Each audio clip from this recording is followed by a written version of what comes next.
Thalassery കുടക്കളത്ത് bomb പൊട്ടി വയോധികൻ മരിച്ചു. വഴിയിൽ നിന്ന് കിട്ടിയത് ബോംബാണെന്ന് അറിയാതെ വീട്ടിലെത്തി തുറക്കുകയായിരുന്നു. ഫെലിക്സ് കണ്ണൂരിൽ നിന്ന്. ഫെലിക്സ്, എന്താണ് ഈ സംഭവം?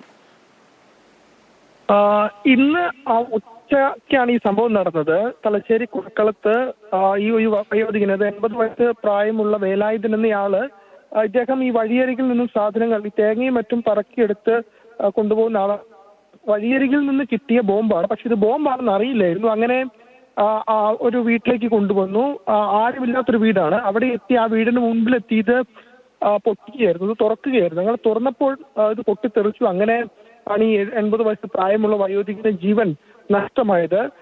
ഇത് ബോംബാണെന്ന് ഇദ്ദേഹത്തിന് അറിയില്ലായിരുന്നു. കാരണം വഴിയരികിൽ നിന്ന് കിട്ടിയതാണ്. അത് അങ്ങനെ തുറന്നു, വീട്ടിലെത്തി തുറന്നപ്പോഴാണ് ഈ ഒരു ദുരന്തം ഉണ്ടായത്. ഏറ്റവും പ്രധാനപ്പെട്ട കാര്യം, ഒരു 6 മാസം മുമ്പാണ് കണ്ണൂരിൽ സമാനമായ രീതിയിൽ ആക്രി ശേഖരിക്കുന്ന ഒരാൾ ഇത്തരത്തിൽ പാനൂരിൽ വെച്ച് ഒരു ബോംബ് കിട്ടുകയും അത് ബോംബാണെന്ന് അറിയാതെ വീട്ടിൽ കൊണ്ടുവന്ന് തുറക്കുകയും ചെയ്തപ്പോൾ ആ ബോംബ് പൊട്ടുകയും ഗുരുതരമായി പരിക്കേൽക്കുകയും ചെയ്തു. ഏതായാലും ഇപ്പോൾ മരണം വരെ സംഭവിക്കുന്നു എന്നതാണ്. അതായത് ഈ വഴികളിലൊക്കെ, അല്ലെങ്കിൽ വഴിയോരത്തും ആളൊഴിഞ്ഞ സ്ഥലങ്ങളിലുമൊക്കെ തന്നെ ബോംബ് ഒളിപ്പിച്ചു വെക്കുന്നു എന്നതാണ് ഏറ്റവും പ്രധാനപ്പെട്ട കാര്യം. ഇത് ബോംബാണെന്ന് അറിയാതെ കുട്ടികളും മറ്റും ഉപയോഗിച്ച് പരിക്ക് പറ്റിയ സംഭവങ്ങൾ നമുക്ക് മുൻപിലുണ്ട്. ഏതായാലും അതിന് പിന്നാലെയാണ് ഈ 80 വയസ്സ് പ്രായമുള്ളൊരു മനുഷ്യൻ ഇത് ബോംബാണെന്ന് അറിയാതെ വഴിയിൽ നിന്നും കിട്ടിയ ഈ സാധനം വീട്ടിലെത്തിക്കുകയും അവിടെ വന്ന് തുറന്ന് നോക്കുന്ന സമയത്ത് ഇത് പൊട്ടിത്തെറിക്കുകയും ചെയ്തു. അദ്ദേഹത്തിന് ജീവൻ തന്നെ നഷ്ടമാവുകയും ചെയ്തത്. നേരത്തെ പാനൂരിൽ ബോംബ് നിർമ്മാണത്തിനിടെ ഒരാൾ ബോംബ് പൊട്ടി മരിച്ചിരുന്നു. അന്ന് പോലീസ് അടക്കം പറഞ്ഞത് ഇത്തരത്തിൽ ബോംബ് നിർമ്മാണ കേന്ദ്രങ്ങൾ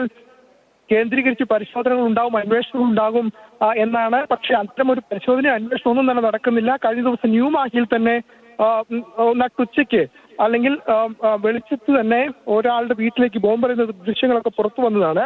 കണ്ണൂരിൽ പ്രത്യേകിച്ചും ഇത്തരത്തിൽ ബോംബ് നിർമ്മാണം നടക്കുകയും അതിന് പലയിടങ്ങളിലായി, പ്രത്യേകിച്ചും ആളില്ലാത്ത പ്രദേശങ്ങളിൽ, ആളൊഴിഞ്ഞ സ്ഥലങ്ങളിലൊക്കെ തന്നെ ഇത്തരത്തിൽ ബോംബുകൾ സൂക്ഷിക്കുന്നുണ്ട്. പക്ഷെ ഇത് അറിയാതെ ഇത് എടുത്ത് ഇത് കൊണ്ടുപോയി വീട്ടിൽ വന്ന് തുറന്ന ഒരു മനുഷ്യനാണ് ഇപ്പോൾ ജീവൻ നഷ്ടമായിട്ടുള്ളത്. ഇദ്ദേഹത്തിന്റെ മൃതദേഹം ഇപ്പോൾ തലശ്ശേരി താലൂക്ക് ആശുപത്രിയിൽ സൂക്ഷിച്ചിരിക്കുകയാണ്.